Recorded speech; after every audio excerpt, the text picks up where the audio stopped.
Good morning. Good morning. And welcome to Tecumseh United Church for our service today. Thanks to John McIntosh for reading, and for those who are also serving communion later on this morning. And happy birthday this week to Lloyd Cole, Andy Manta, Carol Donald, and Joni Weishauer.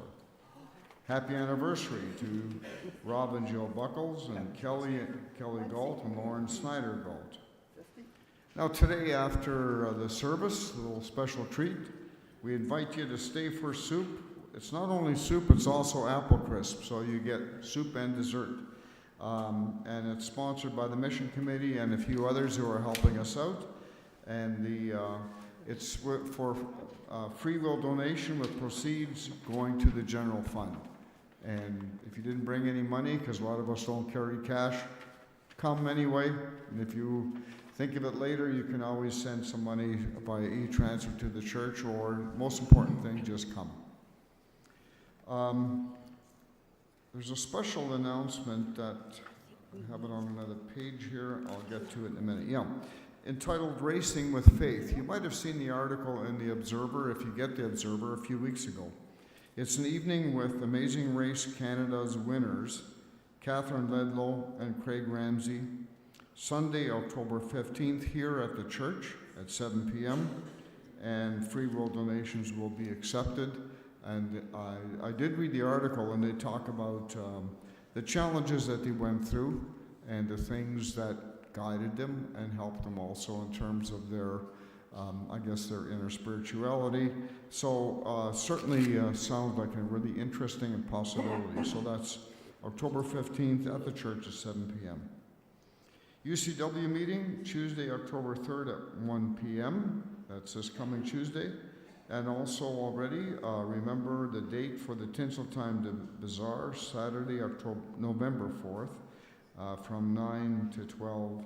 And they're looking for donations of jewelry and special treasures. And again, we announce that we are accepting donations for WIC and Downtown Missions. I know the boxes are full. I will try to get those delivered this week, and we look forward, and they always appreciate what we can give them. So thank you very much. Good morning. Good morning. It's great to see you all here this morning. The Blue Jays are in. But we won't talk about my Rough Riders. Jerry. Jerry had great pleasure yesterday of reminding me that the Rough Riders got beat by the BC Lions.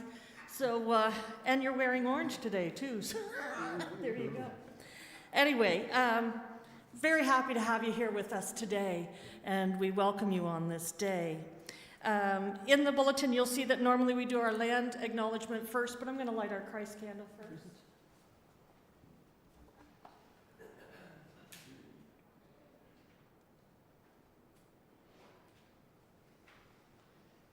We light our Christ candle this morning, acknowledging that the light of Christ goes with us everywhere that we go, that it's not just here in this place, it's everywhere that we go from here, and everyone that we meet has the light of Christ within them and within each of us.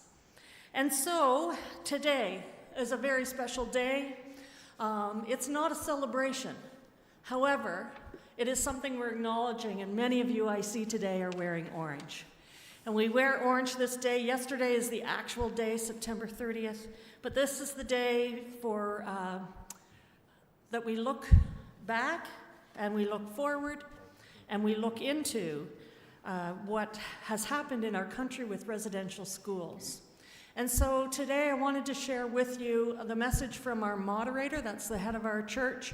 I wanted to share this with you, and hopefully, yep, Paul's going to be able to get it. Let's have a listen to this.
to reflect, to learn, and to pray about the continued impact of colonial policies and governance in what we now call Canada.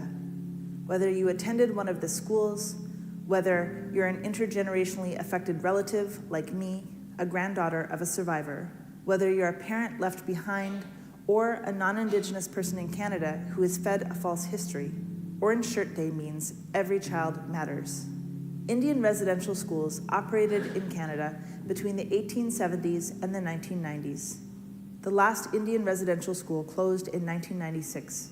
Between 1925 and 1969, the United Church of Canada operated a total of 15 institutions within the Indian Act system as a part of the federal government's policy of assimilating Indigenous peoples. The Heiltsuk Joint Leadership of hereditary chiefs and elected chief and councillors have called not for reconciliation, but for a concept in our language called Hirsistut, or to turn around and make things right. It is not about reconciling two parties who have harmed each other, but non-Indigenous accountability for harms done to Indigenous people in the name of the church, in the name of the crown, and as a society that has normalized Euro-Christian whiteness.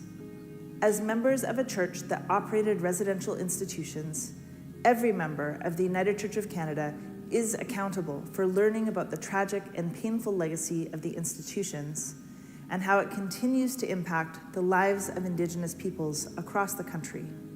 Children in those institutions suffered physical, sexual, emotional, spiritual, and cultural abuse. This resulted in the Indian Residential Schools Settlement Agreement, which included the creation of the Truth and Reconciliation Commission of Canada. Its final report and calls to action make clear that there is still a very long journey ahead of us as we seek to make things right. Racist or colonial policies continue to harm Indigenous children and their families. They manifest in inequitable funding for education, and injustices are perpetrated under the Indigenous Child Welfare Act. On September 30th, and every day, we must remember that every child matters. One way we can be proactive in showing